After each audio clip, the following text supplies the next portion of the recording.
আসসালামু আলাইকুম রহমতুল্লাহ।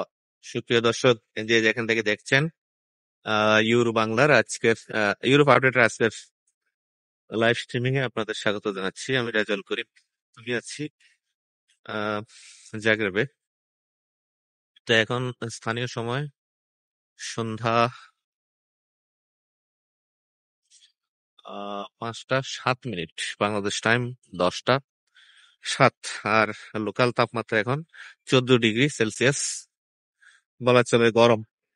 তো হালকা পোশাকে আছি আজকে। আহ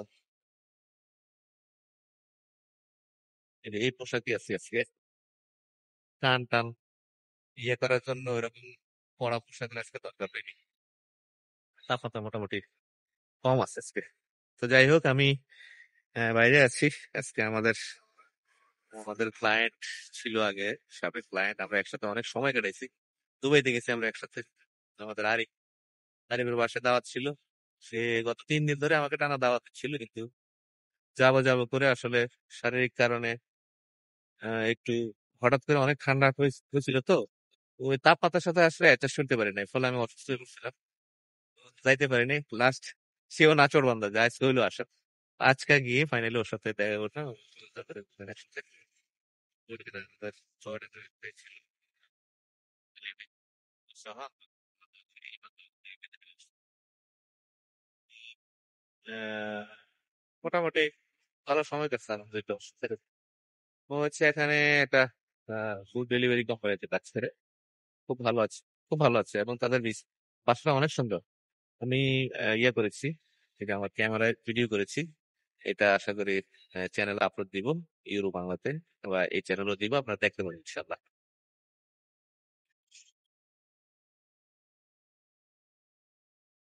ভালো আছি আলহামদুলিল্লাহ।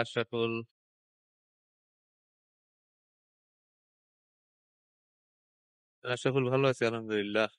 তো যাই হোক, সংক্ষিপ্ত লাইভ হবে, অনেক বড় সড়ো কোনো লাইভ না, বা আপনাদের প্রশ্ন উত্তর নিয়ে অনেক আলোচনা বা সময় নিয়ে অনেক কিছু করা এরকম কিছু না। জাস্ট খালি একটু বলার জন্য যে ক্রোয়েশিয়াতে এখনো ছুটি চলছে। আগামী দিনও থাকবে। 7 তারিখ 8 তারিখ থেকে নিয়মিত অফিস শুরু হবে। তবে চলতি মাসে আরো অনেক ছুটি আছে, এটা সেটা আপনারা জানেন। এটা অনেক আগে থেকেই, কিন্তু এমন না যে আমরা দালালি শুরু করছি। এজন্য আপনাদেরকে বুঝ দেওয়ার জন্য বলি যে এই ডিসেম্বর জানুয়ারি মাস ছুটি থাকে না, সেটা এটা অনেকে বলে। আমি ফেসবুকে নানা গ্রুপে পেজে এগুলো দেখি, অনেকে এগুলো বলে যে হ্যাঁ, এই তো দালালরা একটা সুযোগ পাইছে, শুরু হয়ে গেছে ছুটি, ছুটির বাহানা এই না সেই না। হ্যাঁ, তো তার ক্ষেত্রে এই কথাটা বললাম আর কি, যে অনেকে মনে করেন হয়তো বা যে আমরা বানিয়ে বানিয়ে বলি যে ছুটি আছে। তো এটা বলার দরকার নাই। এটা যারা বলে আমি বলবো যে এটা মূর্খতা ছাড়া আর কিছু না। আপনারা চাইলে খোঁজখবর নিতে পারেন। হ্যাঁ, অনেকে আবার গুগলে ঢুকে স্ক্রিনশট দেয় ক্রোয়েশিয়া লিভ হলিডে দিয়ে আমাদেরকে পাঠায়, এই দেখেন দেখেন কোনো ছুটি নেই, এরকম আর কি। তো অ্যাকচুয়ালি এখানে ছুটি চলছে, ভালোই ছুটি চলছে, এবং 7 তারিখ পর্যন্ত টানা ছুটি। 7 তারিখের পরে 8 তারিখ থেকে চালু হবে, চলবে। তবে এই মাসে আরো অনেক ছুটি আছে। এই দীর্ঘ ছুটির কারণে এই আমাদের পারমিট রেগুলার পাওয়াতে অনেক বেশি ব্যাঘাত ঘটছে। পাশাপাশি পারমিট আসার পর এম্বাসি অ্যাপয়েন্টমেন্ট ডেট এবং এম্বাসিতে জমা দেওয়ার পর ভিসা প্রাপ্তির ক্ষেত্রে যে দীর্ঘ সূত্রিতা, এটা আসলে ছুটি কেন্দ্রিক। কারণ হচ্ছে এখানে এখন শীতের মাত্রাটা একটু বেশি হওয়ার ফলে আউটডোরের কাজগুলো বন্ধ থাকে সব সময়। এটা আপনারা জানেন। এই যে আমার সামনে দেখতে পাচ্ছেন একটা রেস্টুরেন্ট, এই যে এটা একটা রেস্টুরেন্ট, কিন্তু এই রেস্টুরেন্ট কিন্তু বন্ধই বলা চলে, সামনে কোনো কাস্টমার নাই। কারণ এই ঠান্ডা দিয়ে কি আসবে এখানে বাইরে বসে বসে বাতাস খাওয়ার জন্য। যারা টুকটাক আসে তারা ওই ভিতরে থাকে, মদের বোতল নিয়ে পড়ে থাকে। আর বাইরের আউটডোরের যে কাজ কামগুলো এগুলো সাধারণত অফই আছে। তো ফলে কি হয়, ফেব্রুয়ারি পর্যন্ত টানা হয়তো বা এরকম ভালো শীত থাকবে। শীত যখন কেটে যাবে আস্তে আস্তে আস্তে আস্তে আবার কাজের গতি ফিরবে, এবং আগের মতো হয়তো স্বাভাবিক হবে। তবে এই নতুন বছরে অনেক কিছুরই পরিমার্জন এগুলো আসবে, যা আমরা আস্তে আস্তে দেখতে পাবো ইনশাল্লাহ। সেজন্য সবাই প্রস্তুত থাকবেন। একটা হিংস দিয়ে রাখি, আমার যে কোম্পানির সাথে আমরা কাজ করি, এই কোম্পানির মালিক আমাকে ওইদিন বললো যে হয়তোবা এমন নিয়ম আসছে, আপনারা এটার জন্য প্রস্তুত থাকবেন। আমাকে বললো যে যারাই পারমিট নিবে কোম্পানিকে সিকিউরিটি দিয়ে পারমিট নিতে হবে। ঠিক আছে, সিকিউরিটিতে হয়তো 2500 ইউরো বা 3000 ইউরো এরকম একটা অ্যামাউন্ট সিকিউরিটি দিয়ে তারপরে আপনাকে পারমিট নিতে হবে। কারণ আপনি আসবেন এখানে, এসে এয়ারপোর্ট থেকে বেগে যাবেন, ওই ধরনের নটাঙ্কি আর চলবে না। তো এই জন্য হয়তো বা আপনাদের মানসিকভাবে প্রস্তুত থাকতে হবে। যেই কোনো ধরনের পরিবর্তন পরিমার্জন সবকিছু আমরা জানাই দেবো ইনশাল্লাহ। হ্যাঁ, বন্ধ বন্ধ। এজেন্সি তো আর আপনাকে পারমিট বানাই দিবে না, যারা বানাই দিবে তারা তো দিয়ে দিবে, আপনি যাবেন ঠকবেন ধরা যাবেন। কিন্তু যারা এই বানানির কারবার করে না তারা আপনাকে এটাই বলবে বন্ধ, আসলেই বন্ধ। আহ ঠিক আছে, বন্ধ, বন্ধের কারণে এখন কিছুই হবে না। তো আসসালামু আলাইকুম, কেমন আছেন? বুলগেরিয়ার জন্য কিছু বলবেন? বুলগেরিয়ার জন্য অনেক লম্বা লাইভ করছে আজকে ফেসবুক পেজে, এটা দেখবেন ইনশাল্লাহ। আর কিছু ভিডিও রেকর্ড করছে আজকে, এগুলো দেখাবে। হ্যালো, জি হ্যালো, কেমন আছেন? Real dream war.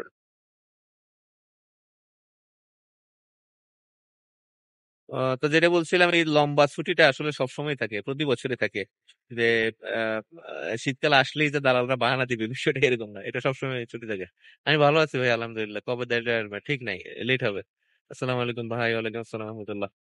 তো এটা হলিডে, যে হলিডেটা হয়, তিনটা জিনিস নিয়ে কিন্তু আসলে তাদের এই লম্বা ছুটিটা। প্রথমত বড়দিন, দ্বিতীয়ত নতুন বছর, তৃতীয়ত হলো তাদের উইন্টার।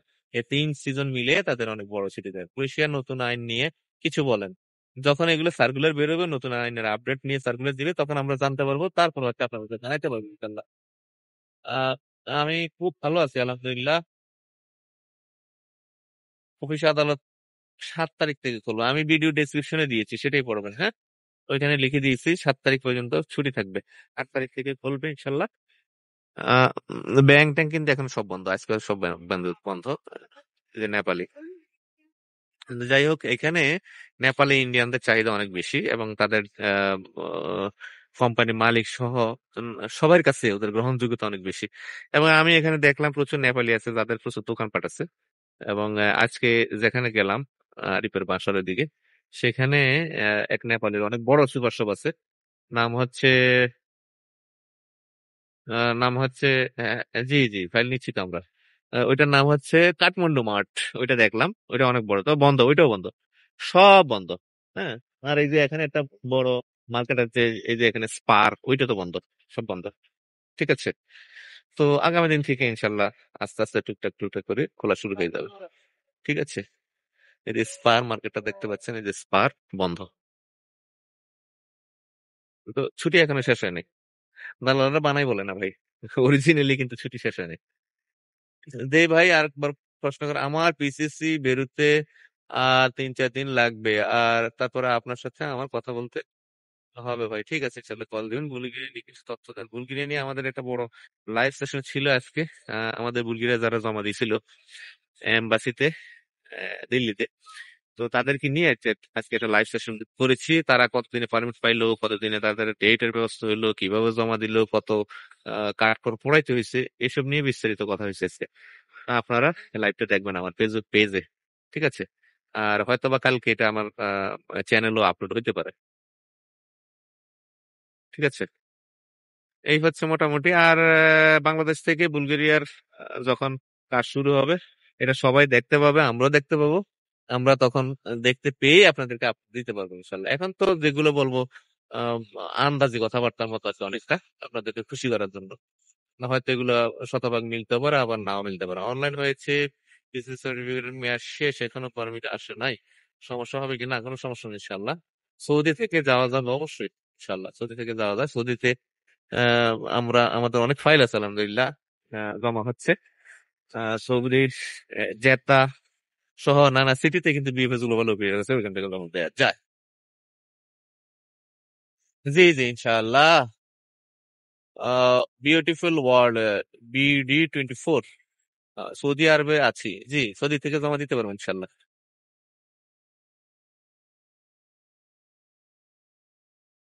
বর্তমানে ক্রোয়েশিয়া বুলগেরিয়া দুইটার কাজ কি বাংলাদেশ থেকে হবে? আশা করি ইনশাল্লাহ। ক্রোয়েশিয়া তো অলরেডি স্টার্ট হয়ে গেছে, বাট বুলগেরিয়াটা এখনো স্টার্ট হয়নি। বুলগেরিয়াটা একটা বিএফএস গ্লোবালের মাধ্যমে তো তারা নিবে না, তারা নিবে হচ্ছে একটা কনসুলেট করবে, কনসুলেটের মাধ্যমে নেবে। তবে যতটুকু শুনছি কনসুলেট অফিস চালু হয়ে গেছে ইনশাল্লাহ। এখন ফাইনালি ওরা হয়তো সার্কুলার দিবে কবে থেকে জমা নিবে আর কি। ক্রোয়েশিয়া বিএফএস গ্লোবাল ঢাকাতে কি ফাইল দেওয়া শুরু হয়েছে? হ্যাঁ, শুরু হয়েছে তো, ডিসেম্বর থেকে। ডিসেম্বর থেকে শুরু হয়ে গেছে। এই সম্পর্কে আমি ভিডিও দিয়েছি, হয়তো ভিডিওটা আপনাদের চোখে পড়ছে কিনা, ভিডিও দেখবেন ইনশাল্লাহ। নন কোন দেশ নিয়ে কাজ করেন? আমি ক্রোয়েশিয়া, বুলগেরিয়া, কসোভো, মলদোভা, এই চারটা। এর বাইরে আপাতত কোনো দেশের ফাইল নিচ্ছি না। সার্বিয়ার ফাইল আপাতত নেওয়া বন্ধ। অনলাইন হওয়ার 7 থেকে 90 দিন কার্যদিবসের মধ্যে নাকি রিভিউ রেজাল্ট আসে, এটা কত যুক্তিযুক্ত? এই ধরনের কোনো তথ্য আমার কাছে জানা নাই। 7-8 মাস অনলাইন হওয়া, 7-8 মাস পরেও পারমিট আসে। অনলাইন হওয়া মানে যে এমন না যে পারমিট ইস্যু হয়ে গেছে এরপর আর ইস্যু হবে না বা পারমিট আসবে না, এরকম কিছু না। এরকম অনেকে বলে যে ভাই 4 মাস 5 মাস যদি জায়গা তাইলে আর পারমিট আসে না। আন্দাজি মাওলানা আছে না কিছু, ওই মুক্তবে পড়ানো যারা ফতুয়া দেয় বড় বড়, ওই যে ওইগুলো হলো তাদের ফতুয়া। এগুলা আমলে নিবেন না। আর যতটুকু সম্ভব ফেসবুকের আজে বাজে গ্রুপ গুলো থেকে বাইরে থাকবেন, নাইলে আপনি অলওয়েজ নেগেটিভ থাকবেন না। জানেনই তো নেগেটিভ মন মানসিকতা শরীরের জন্য খারাপ, আর আপনার মানসিক সমস্যা দেখা দিতে পারে, হতাশায় ভুগবেন। ফেসবুকের গ্রুপ গুলোতে ঘুরবেন আর হতাশায় ভুগবেন। হ্যাঁ, আপনি দেখবেন যে ওইখানে কত মানুষের ভিসা হচ্ছে ছড়াছড়ি। আমাকে আমার কাস্টমাররা বলে যে ভাই সার্বিয়ার ভিসা আপনার হয় না, অথচ ভিসা দিয়ে কোরবান করে ফেলতেছে, প্রতিদিন ভিসার বন্যা। পরে আমাদের তো একটা সার্বিয়ার গ্রুপ আছে, বললাম যে ওইখানে অ্যাড হন। ওইখানে অ্যাড হয়ে দেখেন যে আসলে কি পরিমাণ ভিসা হয় না হয়। ওইখানে সব মানুষের হাহাকার, কোনো ভিসা দেখবেন না। আমাদের ওই গ্রুপে 88,000 মেম্বার, 88,000 মেম্বার হয়েছে এখনই দেখেন। আর ওইখানে তো আর এমন না যে ইয়ে করে পোস্ট করে মেম্বার করা যায়। তো ওইখানে প্রচুর পোস্ট আসে আমার কাছে, ম্যাক্সিমাম আমি ইয়ে করে দেই, কি বলে ক্লিয়ার করে দেই। এবং কিছু কিছু পোস্ট আমি অ্যাপ্রুভ করি, যেগুলো আসলে কাজে লাগার মতো, মানুষের তথ্য পাওয়ার মতো হয়, সেগুলো আমি ইয়ে করি, ছেড়ে দেই, যাতে আপনারা দেখতে পান। ওইখানে গেলে আপনি দেখতে পাবেন যে কয়জনের ভিসা হয়েছে আর কয়জনের কান্নাকাটি চলতেছে।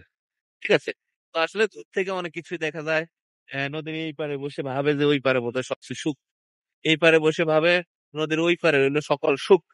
আবার নদীর ওই পারে যখন যায় তখন দেখে যে আয় হায় রে, ওই মানে সবসময় অন্যেরটাই ভালো লাগে আর কি। হ্যাঁ, ওই যে অনেকে বলে না যে আহ, আরেকজনের বউ নিজের কাছে খুব ভালো লাগে। মানে গ্রামের ভাষায় বলে যে পরের বউরে নিজের পুতের মায়ের মতো লাগে, বিষয়টা ওইরকম। তো এরকম অনেকে ভাবে যে আসলে মনে হয় ওই ভালো কাজ করতেছে, ওই এই করতেছে সেই করতেছে। আদতে আসলে কে কি করে না করে, যে করে তার কাছে গিয়ে আপনি তথ্য নিতে পারবেন। কিন্তু এইসব ফেসবুকের তথ্য দিয়ে আপনার আসলে মন মানসিকতা খারাপ হওয়া ছাড়া কিছুই হবে না। তো সুতরাং এগুলো থেকে দূরে থাকার চেষ্টা করবেন। প্রয়োজনে স্টাডি করবেন প্রচুর। বুলগেরিয়া, ক্রোয়েশিয়া, সার্বিয়া, ওদের ওয়েবসাইট আছে, গভর্নমেন্ট ওয়েবসাইট আছে, এগুলো স্টাডি করবেন। ওদের মানে আইন কানুন নিয়ে, তাদের ইমিগ্রেশন আইন কানুন ইত্যাদি নিয়ে স্টাডি করবেন। হ্যাঁ, তাহলে দেখবেন যে অনেক কিছু শিখতে পারবেন। আর ফেসবুক ইউটিউবে পড়ে থাকবেন, দেখবেন যে এগুলা আন্দাজি তথ্য দিয়ে ভিউ বিক্রি করা বা কিছু কিছু দালাল আছে। আমি আজকে দিচ্ছি আমার পোস্ট আছে একটা, আমি অ্যাপ্রুভ করি নাই। সেটা হচ্ছে যে 1 মাসের ভিতরে বুলগেরিয়ার ভিসা করে দিবে। ঠিক আছে, 1 মাসের ভিতরে গ্যারান্টি, বলছে যে 100 ভাগ গ্যারান্টি দিয়ে 1 মাসের ভিতরে বুলগেরিয়ার ভিসা করে দেবো। তো এরকম চটকদার বিজ্ঞাপন দেখলে তো যে কেউ খুশি হবে, খুশি হয়ে যাবে। তো খুশি হয়ে দিবে, ধরা খাবো। এই ভিসার ইস্যু কেমন? ভিসার ইস্যু তো আমি জানি না, এটা এম্বাসি ভিসা দিবে। এটা অগ্রিম কথা তো আমি বলতে পারি না, ফালতু কথা এগুলা। এগুলা তো হলো আজগুবি প্রশ্ন, ফালতু প্রশ্ন। বুলগেরিয়া ওয়ার্ক পারমিট বের হইতে কতদিন সময় লাগে? 2 আড়াই মাস 3 মাসের লাগে ভাইয়া। কেমন আছেন? দেশে কবে আসবেন? ভালো আছে আলহামদুলিল্লাহ। দেশে আসতে একটু লেট হবে ভাইয়া। পুলিশ ক্লিয়ারেন্স সার্টিফিকেট ছাড়া কি ওয়ার্ক পারমিট হয় না? পুলিশ ক্লিয়ারেন্স লাগবে মাস্ট। ক্রোয়েশিয়া বুলগেরিয়ার জন্য পুলিশ ক্লিয়ারেন্স মাস্ট। ক্রোয়েশিয়ার জন্য পুলিশ ক্লিয়ারেন্স ছাড়া আপনার কোনো কাজই স্টার্ট হবে না, এটা মাথায় রাখবেন। এবং পুলিশ ক্লিয়ারেন্সের ভ্যালিডিটি থাকতে হবে। হ্যাঁ, ভ্যালিডিটি ছাড়া পারমিট ইস্যু হবে না। যারা বলে যে পুলিশ ক্লিয়ারেন্স ছাড়া পারমিট ইস্যু হয়ে যায় বা পারমিট বের হয়ে যায়, হ্যাঁ, বকওয়াস, মিথ্যা কথা, ধোঁকাবাজিতে পড়বেন না এসব কথা। পুলিশ ক্লিয়ারেন্স ছাড়া আপনার কাজ শুরুই হবে না। পারমিট তো বহু দূরের কথা। ঢাকা বিএমএস ক্রোয়েশিয়ার রেজাল্ট আসতে কতদিন লাগতে পারে? কিসের রেজাল্ট আসতে কতদিন লাগতে পারে? তো যাই হোক, লাইফটা লম্বা হয়ে যাচ্ছে। আজকে শুধু তো বলছিলাম যে শুধু এটা জানানোর জন্য যে ছুটি শেষ হতে চলেছে এবং কাজ শুরু হয়ে যাবে কিন্তু ইনশাল্লাহ। সবাই ভালো থাকবেন, দোয়া করবেন আমাদের জন্য, নিজেরা সাবধানে থাকবেন। বাংলাদেশের আইন শৃঙ্খলা পরিস্থিতি কি অবস্থা না অবস্থা টুকটাক কিছু কিছু জানছি, দেখছি, মাঝে মাঝে একটু ভীত হচ্ছি। তো বলবো যে সাবধানে থাকবেন। হ্যাঁ, কখন কি হয়ে যায় কি না হয়। আহ, বিশেষ করে সড়ক দুর্ঘটনার প্রবণতা বাংলাদেশে অনেক বেড়ে গেছে। এইসব থেকে একটু সতর্ক থাকবেন, রাস্তাঘাটে চলার সময় সাবধানে থাকবেন এবং ডাইনে বাঁয়ে দেখে শুনে রাস্তা পার হবেন। সিগন্যাল ফলো করার চেষ্টা করবেন, যদিও বাংলাদেশে কোনো সিগন্যাল নাই। সিগন্যাল নাই। তো যাই হোক, সাবধানে থাকবেন। চান্দিনা থেকে মোহাম্মদ খলিলুল্লাহ। ভালো আছি ভাই, আলহামদুলিল্লাহ। 7 তারিখের পর থেকে কি পারমিট ডেলিভারি শুরু হবে কি? 7 তারিখের পর থেকে অফিস চালু হবে, যখন ওরা মেইল করবে তখন গিয়ে ফি দিয়ে পারমিট নিয়ে আসতে হবে, ঠিক আছে? এটা এমন না মুদি দোকান খুলছে আপনি যে কিনে নিয়ে আসবেন, এরকম ভাবার কোনো কারণ নাই। যাই হোক, ভালো থাকবেন, দোয়া করবেন সবাই, এবং সবাই সবার জন্য দোয়া করবেন। আল্লাহ পাক সবার মনের আশা পূরণ করুক, এই আশা ব্যক্ত করছি। এবং আগামীতে আরো বড় ধরনের একটা লাইভ নিয়ে আসবো আপনাদের সামনে, হয়তো কালকে বা পরশুদিন। সে পর্যন্ত সবাই ভালো থাকবেন, সবার জন্য অনেক শুভকামনা। আল্লাহ হাফেজ এবং হ্যাপি নিউ ইয়ার। আসসালামু আলাইকুম রহমতুল্লাহি ওয়া বারাকাতুহু।